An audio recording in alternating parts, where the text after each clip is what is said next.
Hi, Tim. Welcome to our little chat over the lunch hour, or after the lunch hour. The audience out there doesn't know who Tim Shipton is. I've got a pretty good idea, but why don't you tell the audience who you are and we'll get started. Well, yeah, thanks for having me, Perry. My name is Tim Shipton. I'm president of the Alberta Enterprise Group. Alberta Enterprise Group, we're a business advocacy organization here in Alberta. We represent over 100 companies right throughout the economy in Alberta. Obviously, we've got a good representation in the energy space, but it's interesting. One of the areas that's starting to grow is in information technology, ICT, and even some companies starting to look at the whole analytics sector. It's a fascinating transition, and it's something which we've talked about throughout the conference, and that is, in years past, the ICT industry was machinery and fiber and wires and computers and memory and chips, but today we're seeing a morphing or a transition of that industry away from a machine center into much more of a service center. Yeah. And you walked right into that, and I didn't coach you, so Exactly. you're obviously seeing something going on out there. Well, what I'm witnessing on the ground in Alberta is two things. I think, first of all, there's a great conversation taking place about what the Alberta economy aspires to be. Now, we've been certainly fortunate to be blessed with natural resources, and we've been blessed to have the expertise and know-how to exploit those resources, and a big component of that is technology. But with that wealth creation, I think a lot of people are looking at, what's next for this economy, and it's not about picking one sector over the other, but it's recognizing that this non-renewable wealth needs to be transferred into something sustainable, and it needs to be transferred, quite frankly, into more knowledge-based sectors. So I think that that's one overarching conversation that's happening. And the other thing that I'm seeing from companies throughout the economy is more integration of information technology and analytics into what people would consider conventional sectors of the economy. And I think it's just a nature of the global environment of competition that we live in, that companies are having to get better at what they do, and they're looking towards technology to get that competitive edge. So competition actually becomes a positive force in terms of driving innovation or driving new enterprises to think differently and act differently from the old guard, which maybe have lived well and had comfortable times, but you actually see rising competition in Alberta across the industries? You know what? I'm certainly seeing it, in the old granddaddy of them all, the energy sector. Right. And you're seeing more and more companies, in particular some of the smaller junior explorers, even mid-sized companies, saying, what is it that's going to set us apart? Yeah. Because competition for capital, for resources is incredibly scarce right now. And what we're seeing in Alberta as well, that there's been a lot of interest in investment, but global capital, it is as fluid as it's ever been, and global investors are asking more challenging questions and simply, the viability of your asset base. How are you getting the leg up on your competition? And security?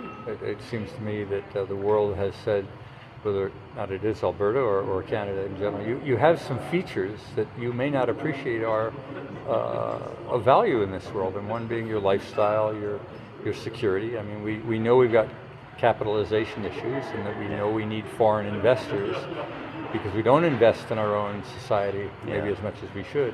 These are issues that you've wrestled with from your enterprise organization. Yeah, we certainly have been out on the road across Canada and around the world, and that is one thing that I think, certainly with conferences such as this, we really have to be looking at the type of businesses we're investing in. And again, there is a bit of a default, and it's not, you can't blame people for investing in what they know. Right. But what we need to do is create those positive opportunities and environment, maybe a brand around the opportunities. And I know that's something that you are quite passionate about, is how can we coalesce all these great success stories that are taking place right throughout Alberta into something that actually has a brand and has some heft to it, so that when people are looking at an investment and they've got the tried and true resource investment, which will continue to get, they don't need a lot of help when it comes to finding dollars, but how do we start getting some of that scarce capital into these great companies that have really fascinating technologies? Well, it is an interesting question. It's one we're not going to resolve today, and that sometimes you can get exhausted trying to think your way through, is how do we get mom and pop from Rimby to realize that there are investment opportunities right in their own neighborhood, right in their own community, but reduce the risk rate and the uncertainty. We can reduce the risk rate through communications. Mm-hmm. We can do what we can at the economic development level, like Parkland County and others are doing. Yeah. But we don't have a lot of models to show. No. And in Alberta, like it or not, we're fairly dispersed. Yeah, very true. Have you had any experience, and there's a risk question here with Texas, of what's been going on in other jurisdictions that have a bounty of natural resources, but have also recognized that if they don't diversify, they could get caught? Yeah, well, it's interesting because Alberta, rightly or wrongly, is sometimes called the Texas of the North. Right. Yet maybe we could take a page out of some of the very interesting things that are happening in that state as it relates to diversification. So it's interesting. I spend a lot of time traveling between Edmonton and Calgary, and there's an appetite for it. Yeah. There's a real recognition of people who have made their way in the energy sector, recognizing that they need to identify opportunities to diversify their own portfolios. But there are some gaps, as you know, that exist between connecting people. And so certainly one of the things that we've promoted at Alberta Enterprise Group is this broader concept of ecosystems. And this is not a government-driven thing that's trying to be sort of pushed top down, saying thou shalt operate this way, or this is how we want the sector to develop. But it's trying to piece together all those people. One of the things that we really do have in this province is an abundance of human capital and entrepreneurial capital. I think the real key is moving forward is how are we going to start building some of those bridges to the people who have that goodwill and that interest to be a part of this. Well, it's interesting. I know in the early stages when I got into investment financing, one of the keys turned out to be, and I wasn't aware of it for starters, is networks.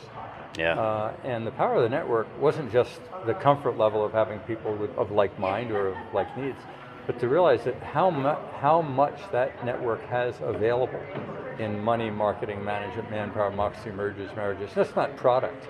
Yeah. You don't know when you walk into the room necessarily what you need next, but that whole social networking and social mentoring gives enormous strengths. But if you live in isolation, I've often said to the banks, for God's sakes, ask him, does he belong to a network as step number one? Forget his product. Yeah.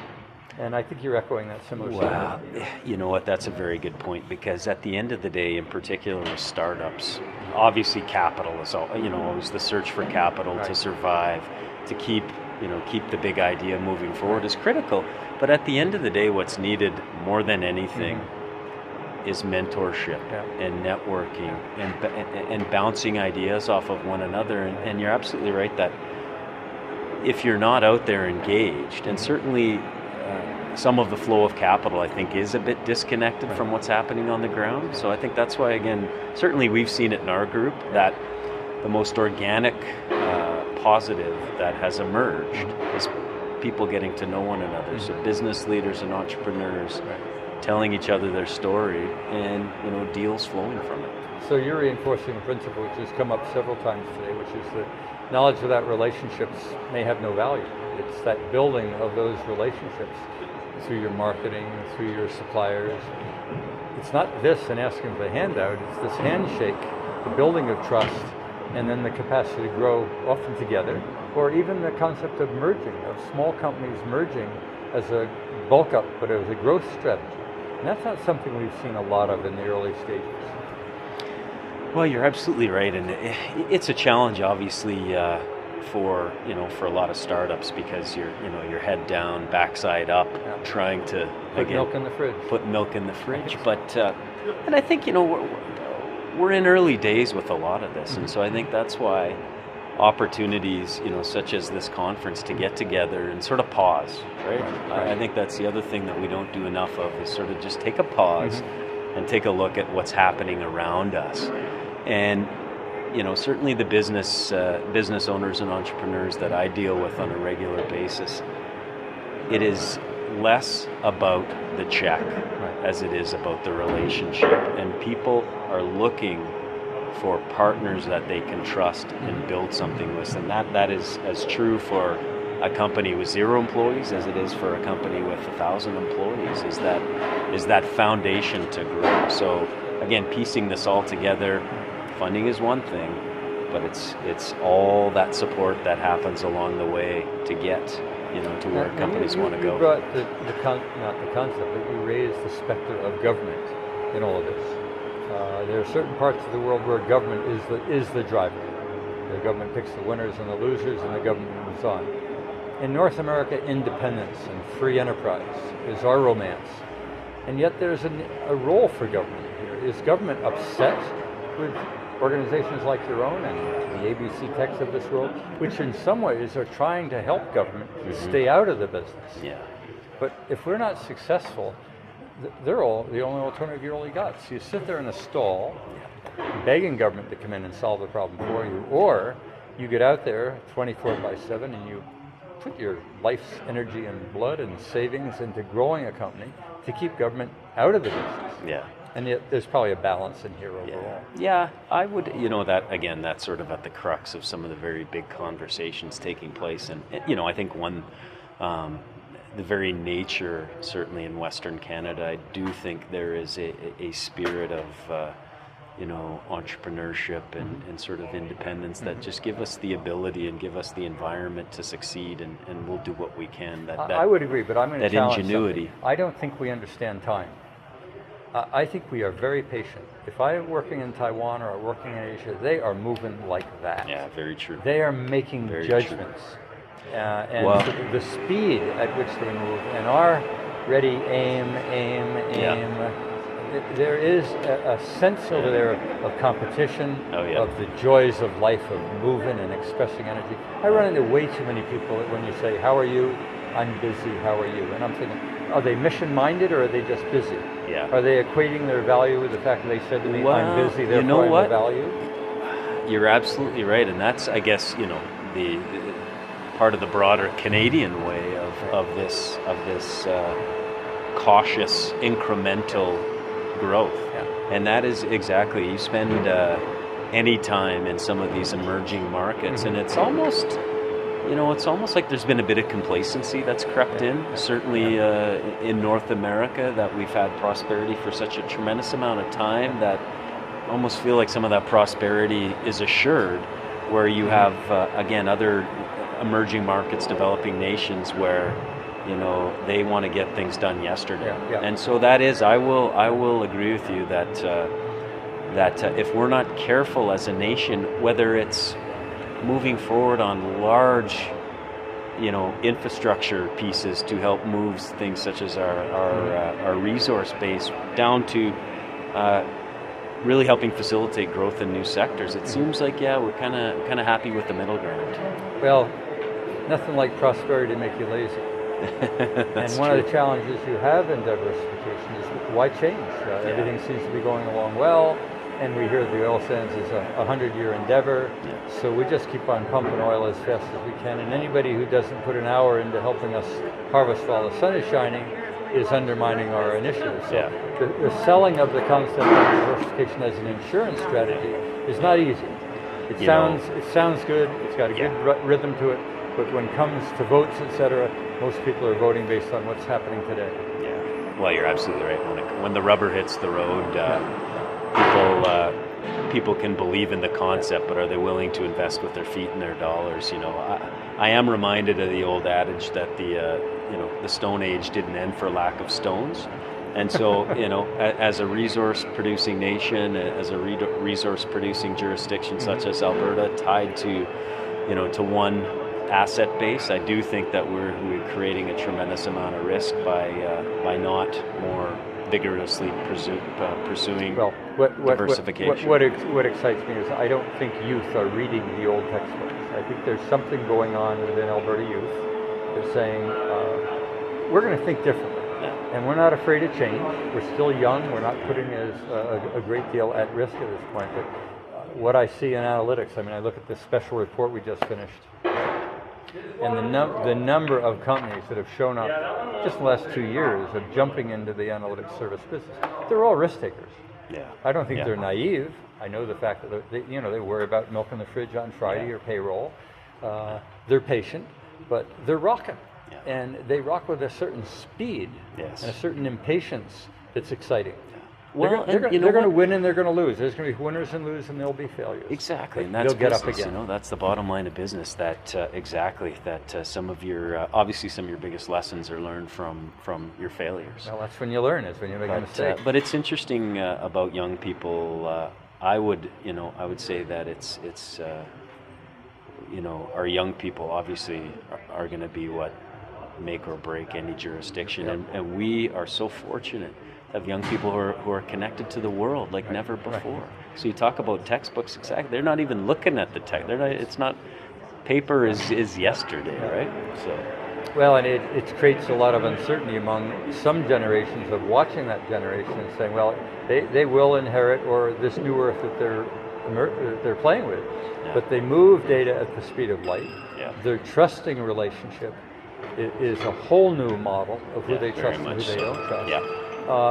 So when knowledge moves at the speed of light, knowledge isn't the differentiator anymore. It's the speed at which you move. Yeah. And speed and error have often been equated.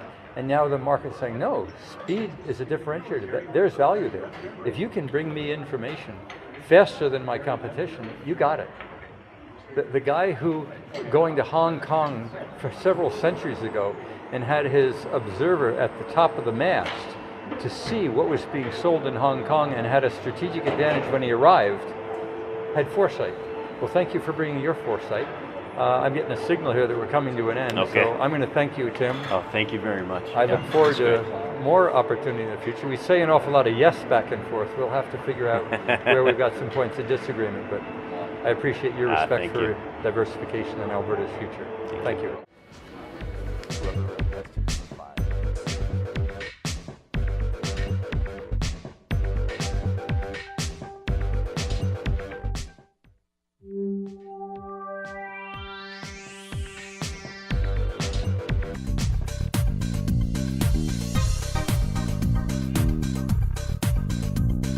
Join the conversation next year as more cities become data-driven. Become a community partner. Contact us at info@abctech.ca.